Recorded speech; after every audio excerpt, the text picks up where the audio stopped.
De volta, né, padre? De volta. Exatamente. Um tema interessantíssimo, né? Nós ficamos aqui durante o intervalo conversando com a nossa entrevistada. Que alegria! E olha, gente, um tema que com certeza diz muito interesse a mim, a você, a Simone, a todos nós que estamos aqui. Exatamente. E aí, padre, a gente vem recebendo participação de vocês aí de casa. Primeiro, nosso muito obrigada pela confiança, né, pela exposição saudável, né, porque a ideia aqui não é expor por expor, mas é trabalhar, é oferecer ferramentas, é ajudar de cada um de vocês que está participando, todo o nosso amor e todo o nosso afeto. E aí a gente já recebeu uma participação. Bom dia, a sua bênção, padre. Eu consegui perdoar meu pai porque ele tentou abusar de mim. Já tive depressão por causa dele. Sou irmã de 14 irmãos. Eu tinha 12 anos.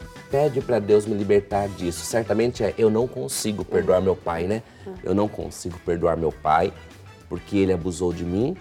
Sou uma irmã entre 14 irmãos e eu peço para Deus para ele me libertar disso. Forte, né, Simone? Forte e dolorido e Meu Jesus do céu. A gente manifesta a nossa caridade, nosso carinho. Daqui a pouquinho a gente vai trabalhar sim essa questão. Mas a gente recebeu mais um áudio, vamos ouvir. Oi, Simone, eu sou Ana Flávia de Taubaté. Eu sempre tive uma relação complicada com meu pai. Hoje em dia eu me perdoo pelas atitudes erradas que eu tive e perdoo ele também pelas atitudes erradas que ele teve comigo, mas ele sempre joga na minha cara que eu sou a única culpada. Como posso fazer para melhorar isso? Ok. A gente está recebendo mais participações e vamos mostrando a medida, mas aí, Marilda, a gente precisa trabalhar essa questão, a primeira delas, né, que é a dor da questão do abuso de um pai para com a filha. Como é que é essa dinâmica no trabalho, no acompanhamento psicológico também? Então, é sempre um desafio muito grande, aquela pessoa que merece toda a nossa confiança, que deveria ser o nosso cuidador, tal, porque tem essa questão também, né? A quebra da confiança, da entrega, a pessoa fica realmente muito machucada, muito ferida. Mas nós estamos lidando aí com um adulto já, essa pessoa já é uma adulta. Então ela está na questão da escolha dela, certo? Entender a miséria do coração daquele pai, porque infelizmente nós trabalhamos com pessoas adoecidas nesse contexto. Uma pessoa que é saudável mentalmente, que é feliz, não vai fazer um ato como esse. Então a primeira coisa é essa, entender a miséria desse coração. E o que é isso? Misericórdia, né? Que o próprio Cristo nos leva a trabalhar tanto essa questão de ter misericórdia. E a partir da misericórdia, a gente trabalha a compaixão, que é você conseguir realmente perdoar o outro pela miséria que ele tem. Não é fácil, é um desafio, é um treinamento diário, mas aí a gente volta naquilo que a gente falou no primeiro bloco. A decisão, eu quero perdoar esse pai, eu quero me libertar dessa dor. E outra coisa, quando a gente trabalha esse contexto, né? Em toda a ação de agressão, de violência tal, existe uma vítima e um coitado.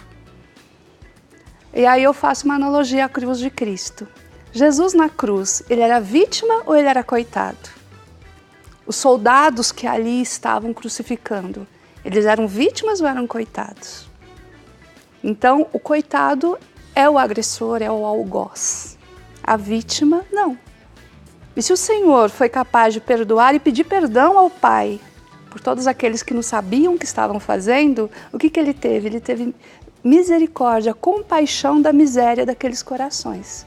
E essa cura também é uma cura homeopática, né? Perfeito. Eu gosto muito desse termo, tem me ajudado bastante na vida também, que existem curas, e a Marilda pode falar muito melhor, que elas são homeopáticas, são diárias, são gotinhas, são atos conscientes, porque a gente é adulto, né? Perfeito, e você falou muito bem, é homeopático porque é uma decisão diária e pode ser que você vai demorar a vida inteira nesse processo, mas é uma decisão que você tem que tomar e que você tem que querer. Senhor, me ajuda a libertar o meu pai dessa culpa, tá? Porque é outra situação, porque fica assim, não, ele fez. Ele não tinha mais nada para dar do que isso.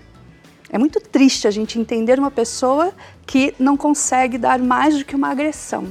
mas infelizmente é a realidade do ser humano muitas vezes, né? Então entender essa miséria desse coração e ter compaixão disso. E nessa dose homeopática, né, trabalhar esse contexto, entregar esse pai a Deus, pedir perdão por ele a Deus e perdoar-se por estar na situação também, porque tem muita criança, e aí vem o contexto do inconsciente e tudo mais, porque acho que de alguma forma provocou a situação. Né? Se sente culpada. Se sente culpada. Então, perdoar-se dentro desse contexto e trabalhar algo que a gente... a cura interior. A cura interior. A amorização.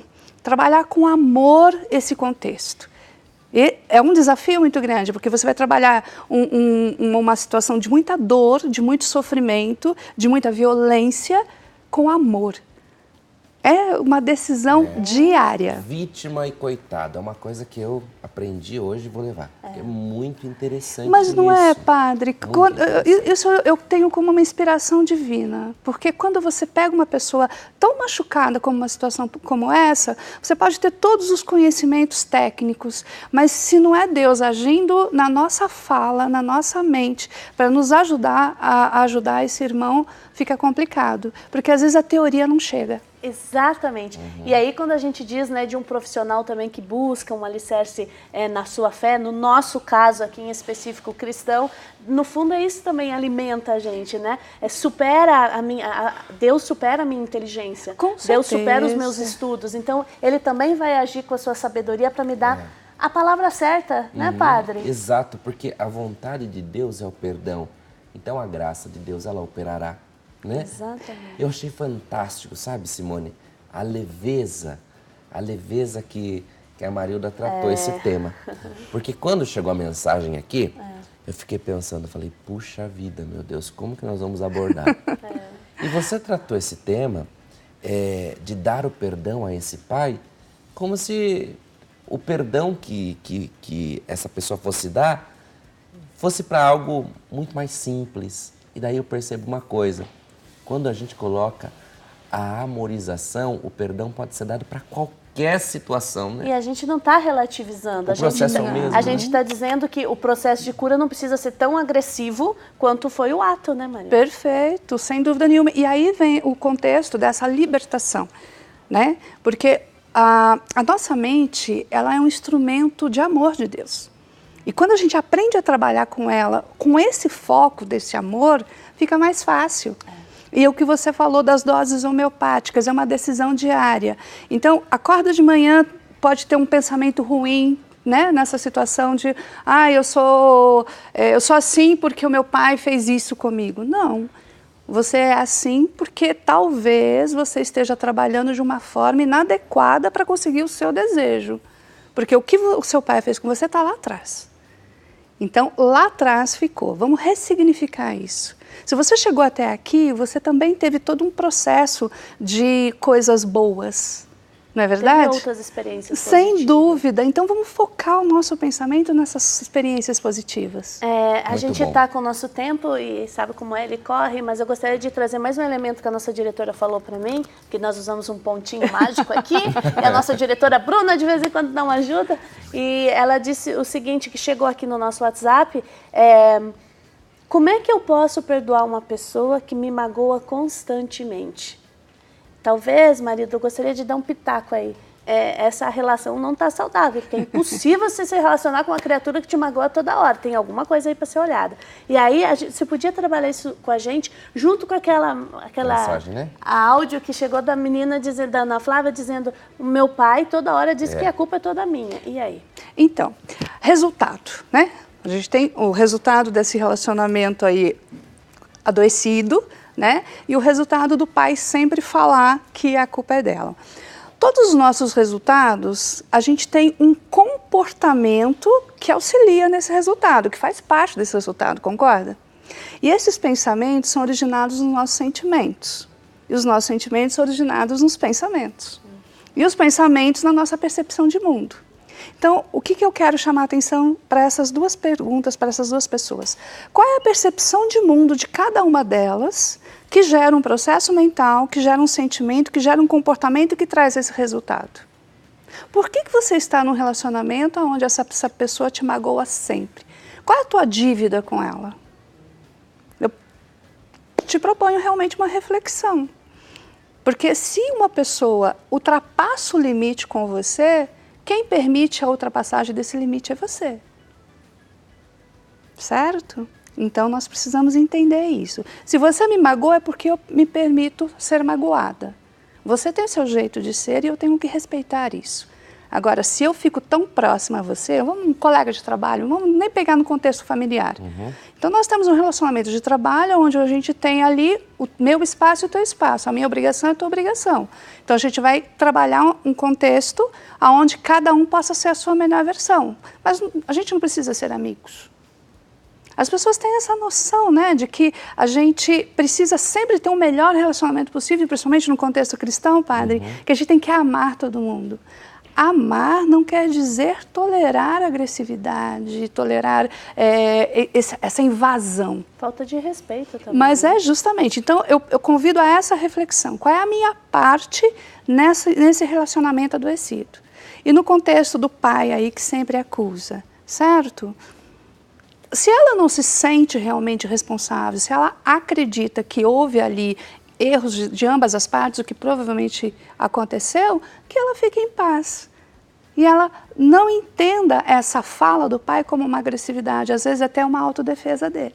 E sabe, gente, quando a gente cresce um pouquinho, né, e fica adulto, cabe também uma boa conversa olho no olho, né, com respeito, com qualquer pessoa. Seja no ambiente de trabalho, seja na família. Muitas vezes você dizer, viu, nós temos nossas diferenças, talvez nós não pensemos igual, e pode ser pai e filho, quanto pai e filho que são diferentes. Sem dúvida. Mas o que a gente pode construir aqui nesse nosso relacionamento que seja mais positivo? E você Porque tá a gente não é obrigado a viver num clima de tensão e de se ferir o tempo todo. Mas é isso que eu chamo de comportamento. O que você quer para a tua vida? Você quer um ambiente de paz, você quer um ambiente de tranquilidade, ou o outro grita, você grita mais alto?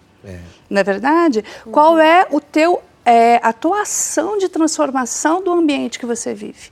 É isso que eu chamo de comportamento, certo? É nessa linha. Como você quer transformar o ambiente que você vive? Um ambiente de amorização, cabe o perdão.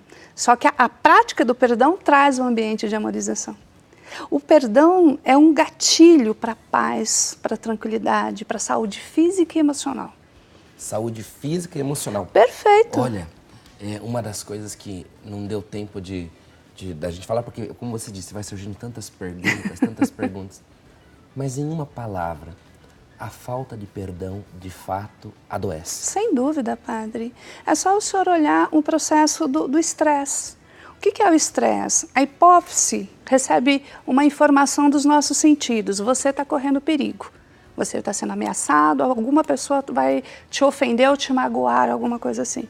Ela manda um recadinho através do ACTH para a suprarrenal, produz a noradrenalina, adrenalina, o cortisol que vai para o sangue, teu coração dispara, bate 5 vezes mais rápido, os teus músculos preparam para quê? Para lutar ou fugir. Isso é físico. É físico, neurofisiologia. Então, a nossa mente, ela interfere diretamente no funcionamento do nosso corpo. E esse desgaste, imagine, um coração que foi programado para bater durante 80 anos, ele vive no estresse, tá? Batendo 5 vezes mais rápido do que deveria. Ele vai durar 80 anos? Nem pensar. E que é o que a gente vê muito jovem infartando. Perfeito, é justamente isso. Então, o que nós vemos hoje a nossa mente, ela precisa urgentemente ser trabalhada para praticar o amor, para que nós possamos ter muita saúde física e emocional. Que alegria recebê-la aqui. Muito. Que alegria. Além de ser super capacitada, comunga da nossa fé. Sim, é uma Amém. cristã Isso engajada. É muito importante, Amém, muito importante. amém. Olha, quantas vezes que eu indico para o povo, você precisa de um psicólogo, você precisa de uma terapia. E sabe qual que é a grande dificuldade? Que as pessoas relatam, padre, mas onde eu vou encontrar um psicólogo cristão? Porque faz a diferença. Sim, porque vai trazer a base. É muito interessante, até se vocês me permitirem, eu quero esclarecer. Eu não tenho título de psicóloga, tá? A minha especialização é psicologia multifocal. Então, eu tenho uma visão geral da psique humana e a formação em programação neurolinguística. E eu uso essas informações e todo o meu estudo, que são 30 anos estudando comportamento humano, para trabalhar o coaching ou mentoring. Tá certo? Então, eu gosto de deixar claro, porque às vezes as pessoas... Ah, mas Marilda, você, na televisão falou que você é psicóloga. Não, eu tenho formação em psicologia multifocal, trabalho como coaching, como mentoring, mas a linha da terapia, ela tem outro contexto. Outro contexto. Porque aí nós entramos na patologia, padre. Entendo. Entendeu? E o que acontece hoje? A nossa saúde emocional, ela não está só no contexto da patologia. Nós precisamos ter comportamentos saudáveis para que a nossa mente realmente nos leve para onde a gente quer. Sabe o que eu mais gosto em você, Marilda, quando você vem aqui? Porque você é engajada, você está nos grupos de Nossa Senhora, você está convivendo na sua comunidade. Sim. E aí um cristão que fala a partir do que vive, tem outro sabor, né, padre? Você não fica só falando de teoria, você fala do seu relacionamento com as pessoas e da sua prática, amadurecimento na fé. Certo. Isso é muito importante. Eu acho que você falou uma coisa, a verdade. Acho que a gente tem que falar da verdade da gente. Quando a gente fala da verdade, daquilo que acredita, daquilo que faz, daquilo que pratica, a conversa, inclusive, flui muito melhor, né? Exatamente. E falando nisso, verdade, vamos encerrar, padre. Vamos encerrar. Marilda, muito obrigada. Deus te abençoe e te dê muita coragem também na sua missão. Obrigada pela sua participação. Padre, fique à vontade. Eu peço licença, Fica à vontade, vou me preparar para o Santíssimo Sacramento. Que alegria. Alegria. Obrigada, Marilda. Deus abençoe. Amém. É isso aí, gente.